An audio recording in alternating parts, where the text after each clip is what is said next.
welcome back to Spirit Lounge. I'm just going to increase the volume there a little bit. So, welcome back to Spirit Lounge and our continuation into the Buddhist Pali. Today we're going to continue on with the next Nikaya, the four of five, I think we're on, which is called the Khuddaka Nikaya. This is very short. There's about 4 videos in this. The chapter had a lot of parables, lots of stories, which weren't giving a specific message, so I didn't transcribe many of those. Some of them I took extracts of, so in a sense I took out what I thought was pertinent, and that had some meaning in terms of spiritual expansion. So hopefully you can enjoy this and we can move into it today. Okay, so this is now moving into the Khuddaka Nikaya. And it's a lot of suttas in this, which are passages and sermons, which comprise the Khuddaka Nikaya. I found this quite useful because it had a lot of very meaningful content in it, and I think that was one of the purposes of the Khuddaka Nikaya, as we'll go into it. As you know, the Sutta Pitaka contains all the Dhamma teachings of the Buddhist faith. And it's divided into collections, and these are Nikayas, and this one is the Khuddaka Nikaya. Oh, sorry, I apologize. This is the 5th of the 5. So it's the final one we're going through. There is another chapter, and we're going to also, in future chapters, be going through some of the frameworks. There's many frameworks in Buddhism, and we're going to review those again because they're mentioned throughout the Tipitaka. So this is the last of the Nikayas, which are basically collections of Buddhist dhamma, which are teachings. And the suttas are building blocks. We're going to go through some building blocks, which are passages in short, and this video is full of passages. The Khuddaka Nikaya is a collection of small sermons and discourses, and there's about 15 sections in the original Khuddaka Nikaya. We're not going through all 15 of them today. I've taken out what was pertinent, and they're regarded as some of the highly regarded works of the Tipitaka, and you'll see why, because there's a lot of meaningful content in it. It's one of the shortest of all the 5 sections or collections, and it contains small recitations of readings which are called patha, and precepts of Buddhism which are taught by Buddha, and then you'll see this as we go through this. And there were units of education, in other words, for young monks to get the foundations of Buddhism. Okay, let's go straight into this. So the Saranataya, it says, on the 3 jewels or 3 refuges.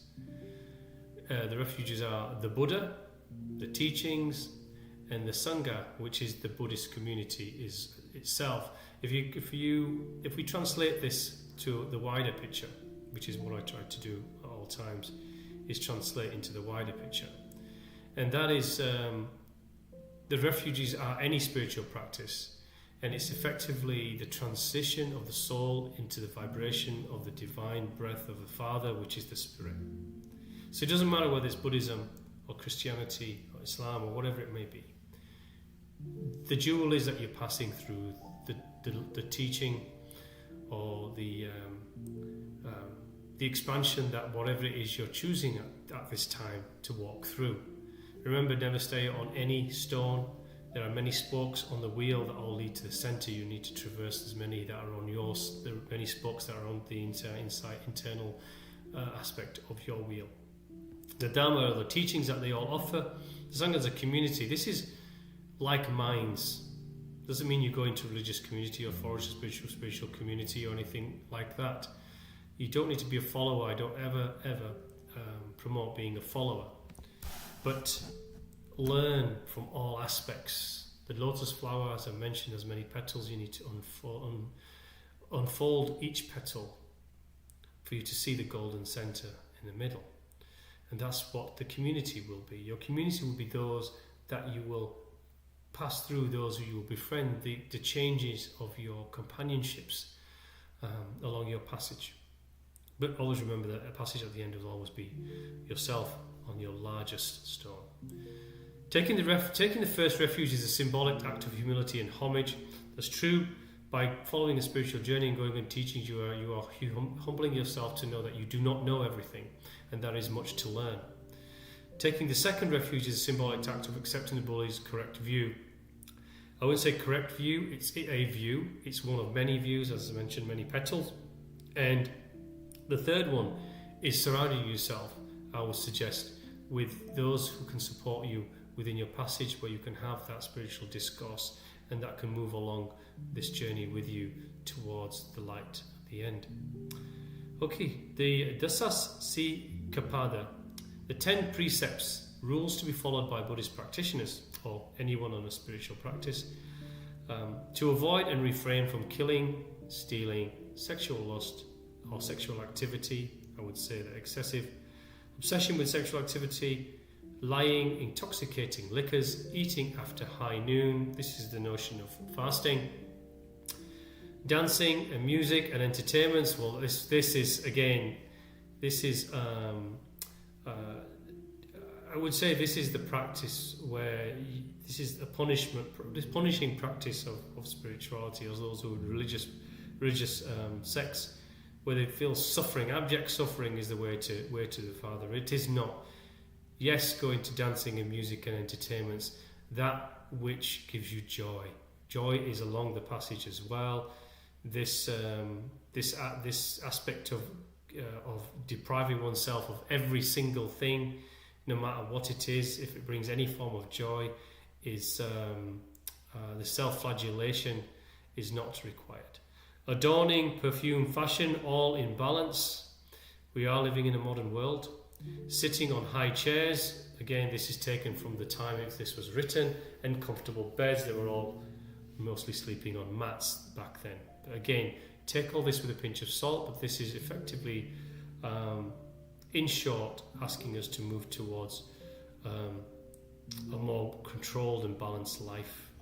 And as you focus more on spirituality, all of these things actually will lose their importance anyway. Okay, Davati Masaka.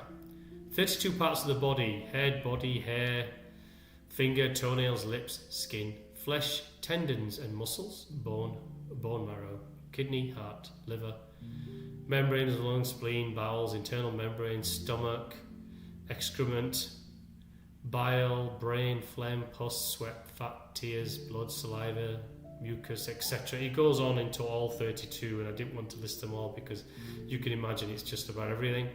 The purpose of this list of body parts is to facilitate meditation on the diverse structures of the body. This is why it's listing them out.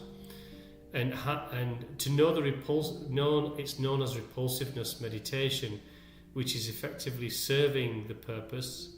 Focus on the repulsiveness of the body. This meditation serves several purposes: understanding the body as a collection of parts, dissuade notions of body perfection, and reduce the grip of bodily lust, understanding the concept of impermanence. The last part there of impermanence, of bodily attachment, not lust, I would say, is showing you that the body is just merely the vessel. Our attachment to it and knowing that it has these parts helps us move away from our fixation and attachment and adorning of the body as being the end all of all existence, which many feel that the material life is all there is, the body is all there is once we're in it, nothing is before, nothing is after, is the notion. Okay, Kumarapana, the 10 questions Buddhist practitioners need to be able to answer. So this is saying that these are the questions that you must answer if you are on a path of learning and expansion within the notion, within the confines of Buddhism. But a lot of this is determined by Buddhism as well, because of the, for example, 5 aggregates. This is a definition in Buddhism and in Buddhism alone. There are others as well, so some of them are specifically Buddhism, others are more expansive and more wider and could cover aspects of knowing and gnosis that could come from any traversing any spiritual practice. Okay, so what is the first one? This one is, what is the one? Nourishment may mean food for the body or true knowledge for the mind. So what is the one? Well, the one is the Divine Father. What is nourishment? Well, nourishment in a spiritual sense is the nourishment of gnosis for the mind, the soul and the heart, moving into the vibration of the spirit. What are the two, mind and the body? The body is what we call repulsiveness meditation, that which needs to be detached from, or the adorning of, the mind being a mutual expansion along with the heart and the soul as it moves into the vibration of the spirit. The mind will progress and expand as the soul expands in gnosis. The mind will expand in gnosis. Also, the heart will expand in knowing and understanding and perception. What are the three? Feelings unpleasant, unpleasant, neither pleasant nor unpleasant. Again, this is straight from Buddhism. To understand, I suppose, the nuances on feelings and how to balance them. What are the four? Well, the Four Noble Truths, again, specifically Buddhism: suffering, the cause of suffering, the ending of suffering, and the way to end suffering. So this is all karma. This is all about detachment and attachment. Attachment to that which is of value, and detachment for that which is not. What are the five aggregates? Bodily form, feelings, perceptions, formation, and consciousness. What are the sixes? Base sense, touch, taste, sight, sound, smell, and thinking. So these are the senses. What are the sevens? Elements of enlightenment, they being study of the Buddha's teachings, perseverance, energy, serenity, concentration, and detachment. It doesn't necessarily have to follow that passage, but all of those will be part of the passage. A teaching is any teaching. Perseverance is faith and study. Energy is the balance of energy and the focus of it. Serenity is the peace and contentment that one will receive from spiritual expansion. Concentration is through meditation, and detachment is to remove oneself from the attachment of the material realm. What are the nines? Types of sentient existence. So this is how you pass through stages of expansion, in other words. Now, this necessarily doesn't mean that you go through all of these. We go through all of these in a linear manner. They don't, but they may or may not apply to you in your own passage. So this could be neither mind nor body are not the same. Minds are the same, bodies are not the same. Bodies are the same and minds are not the same. Neither bodies nor minds are not the same. Without awareness, so this is just taking you through the balance of the both. In other words, understand the body and the mind and balance. As I always say, the divine cross for me is the soul on the right, the heart on the left, the mind being the top of the cross, and the shaft through the body being that which, the vessel that which we traverse this material realm. All of that is the divine cross for me as we go through spiritual existence, and the Christos, the Krishna, the Buddhic, the Father is the raising of the soul, the heart and the mind up through the torus of energy, that being gnosis, into the Father being the top of light.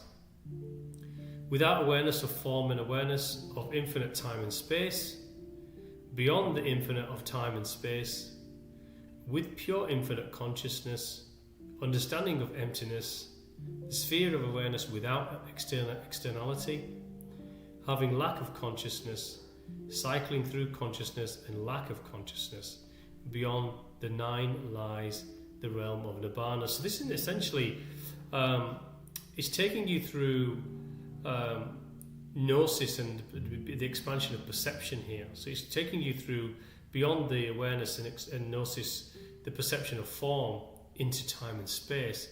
From there, it's taking you beyond time and space into the infinite consciousness, or the wider perceptions, beyond human perception, beyond human, actually.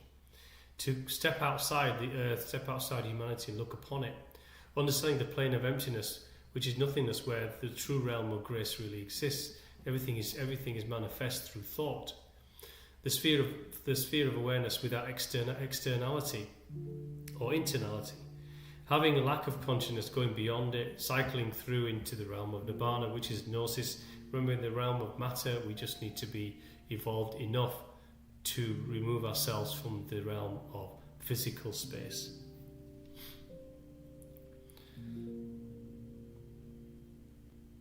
Okay, what are the tens? The fetters that preclude one from being an arahat. And this an arahat is a person who's attained a religious life or following a religious life. The 5 fetters are understanding of impermanence, and 5 aggregates, which is freedom from doubt, freedom from empty ritual, to be partially free of ignorance, and to become a sotapanna, which is someone who's entered the stream of enlightenment and has become a once returner. Remember, they had once returner, twice returner. This I don't embrace because you can't determine how many returns to material life you're going to have. It really depends, and you'll know this when you're not in form, and how much of the purpose and intention we wished to achieve in form has been achieved. Freedom from sexual desire, ill will, abandon these, become an anagami, a non-returner. The final characteristics are freedom from desire for rebirth. This is very, very important. Freedom from desire for rebirth. This means that you're not seeking the material realm for any other pleasure, any other attachment, for domination or control. The material realm doesn't have a pull to you. It's the other way around. You're seeking to evolve past the spiritual realm. It's very important because you'll know when you're achieving a state of expansion or gnosis, or in that stream, as it says, of the Sotapanna stream, is when you no longer seek material existence, not because you dislike the material realm and you find it horrific to live within. It's because the soul has removed itself from the attachment to it. There's a difference, and you will know the difference. Freedom from desire for a heavenly rebirth. Well, we all have heavenly rebirth. It just depends on what soul vibration the garment is holding. This is where the spheres of vibration and frequency really come from. Freedom from pride, from restlessness, impatience, from ignorance, is to become an arahat, to fully escape the suffering of birth and decay, to attain enlightenment and to reach Nibbana. Okay, the Mangala Sutta. The Mangala means great blessings, and you attain Mangala from following Buddha's teachings. Freedom from fools, leadership of the wise, or this is what you seek or you gain. Worthy disciples, well, if you're seeking disciples. Pleasant living, good deeds, to be part of the true path, true knowledge, right speech, righteous living. You reject evil, steadfast, humble, happy with and grateful for that which life has given. Always be grateful, but do not mistake material success as something negative. It's your balance and your attachment to it, which is a thing to be careful of. Be well controlled, good companionship, to know the reason for undertaking the holy life. This will come from within. You will never persist or have faith in a holy life. Persistence is faith. If you don't know why you're doing it, it's always a soul movement. It's never a mind movement. If it's a mind movement, it will not last. Beyond the touch of worldly desires, and have ethical Buddhist behavior or ethical behavior in all aspects. Okay, the Tirokuda Sutta. On the merit of charity. The spirits on one's ancestors have no means of support beyond the veil of this world, and depend on the remembrance and charitable offering of food from their living descendants. So this is talking about giving alms, not just to charity, but alms to recognise and respect one's ancestors. This can be done, but remember, ancestors are just those that have left a bodily suit. It's to respect one's soul, and the passage to spirit is automatically revering and respecting that which has come before you. but you're really focusing on your own expansion at this point. Nidikanda Sutta. Storing up spiritual treasure. Buddha identifies the impermanence of worldly treasures. Many ways treasures can disappear. Ways to store spiritual treasures are being charitable, have restraint, tame the wild aspects of self, seeking true knowledge. The Metta Sutta. Loving kindness and goodwill, characteristics of a holy person. Happiness towards and of all living beings. Behavior that should be adopted by all living beings. No deception, no anger or ill will. Of a state of caring, no apathy. A lot of the world has apathy today. Goodwill for all living beings. Those who evince all aspects of this good behavior, they are beings of the holiest type. And then there's a description of what that is. The Brahma Metam, the Viharam Mi Dhammadu.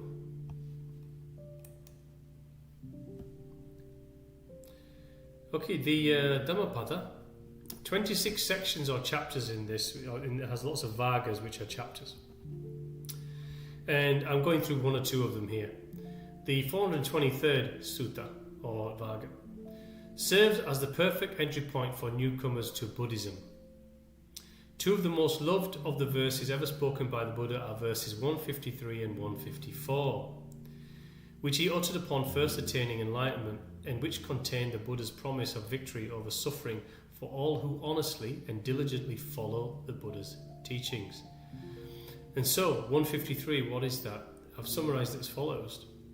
Over the course of many lives, and up and down, this worldly shore, this is talking about reincarnation, up and down.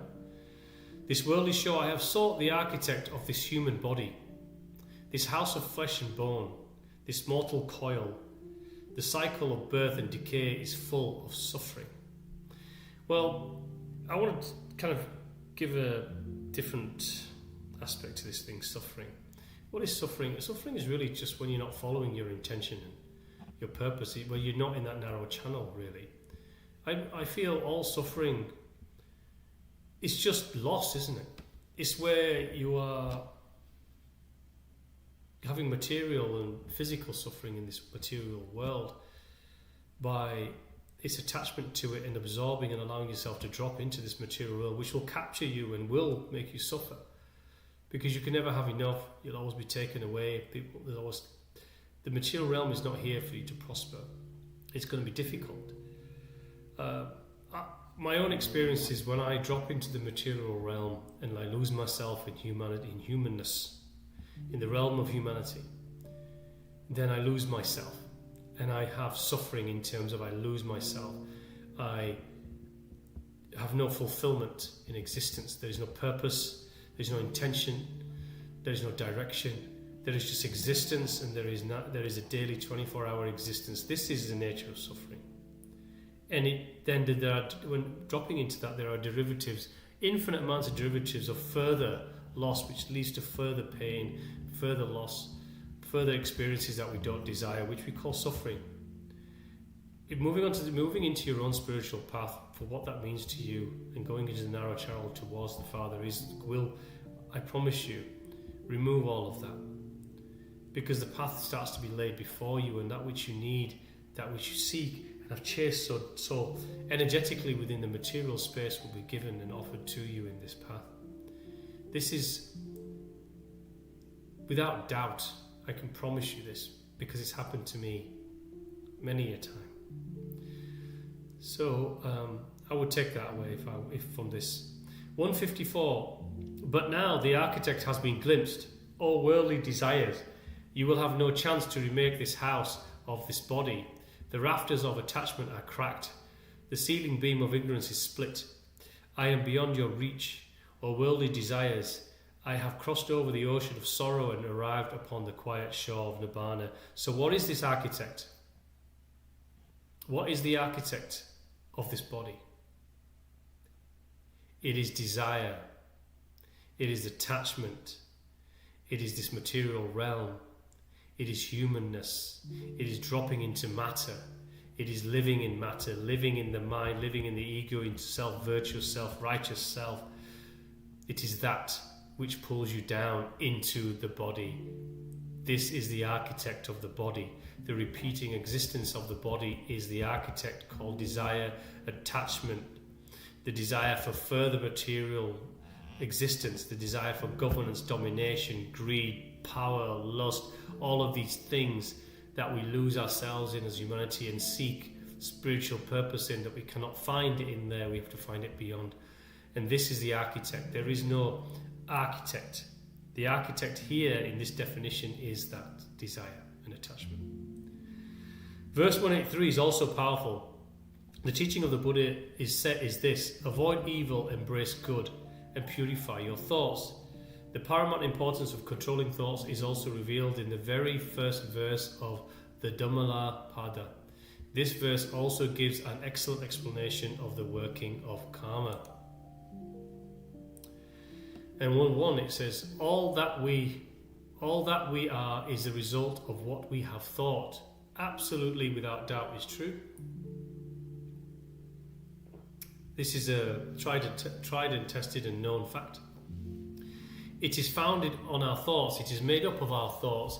If a man speaks or acts with an evil thought, pain follows him, as the wheel follows the foot of an ox that draws the carriage. The Dhammapada also contains useful wisdom on the powerlessness of anger and harshness to resolve problems. We've all dropped into this.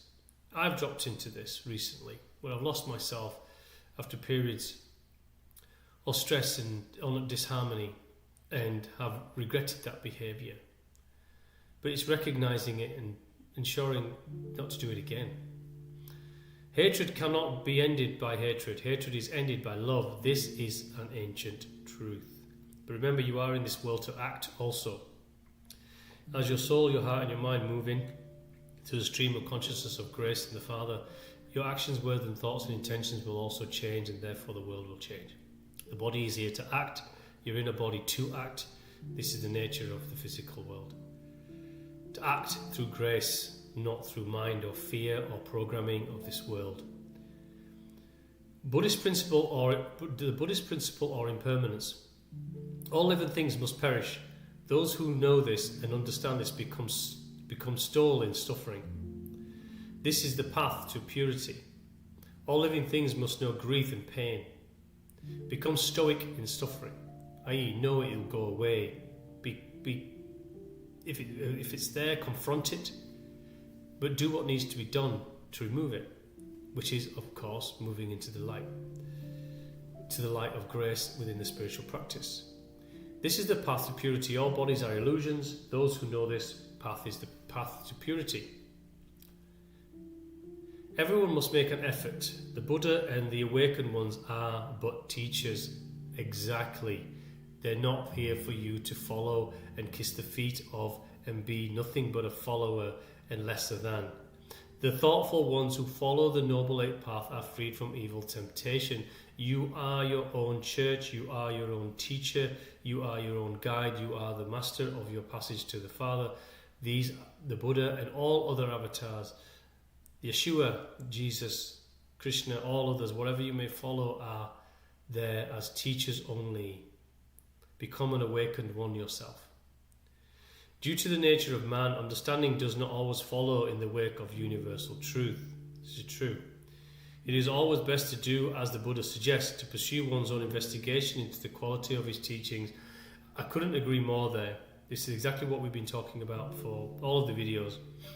Buddhist teaching, all of the teachings are investigations for you to learn to gnosis. Gnosis is the evolution of knowledge, which is the leading to nibbana. Knowledge is the release of nibbana. To understand is to know is to practice is to become. This is what you will always be, and to follow and investigate these teachings. Okay, I want to say thank you again for listening to this. The second coming was always you. This is something I always say, and it will always be true. The salvation is your inner divine library of knowledge and gnosis that will come out as you go into the all that is, which is the Father. True spirituality is transformative, which means you must become it. Don't make it a virtue signaling activity. Otherwise, it will only be impermanent, and anything impermanent will never last or stand the test of time. Okay, I want to say thank you again for listening to this. I truly appreciate it. Your time is precious, and please leave comments behind for if this is helping. Recommend it to others.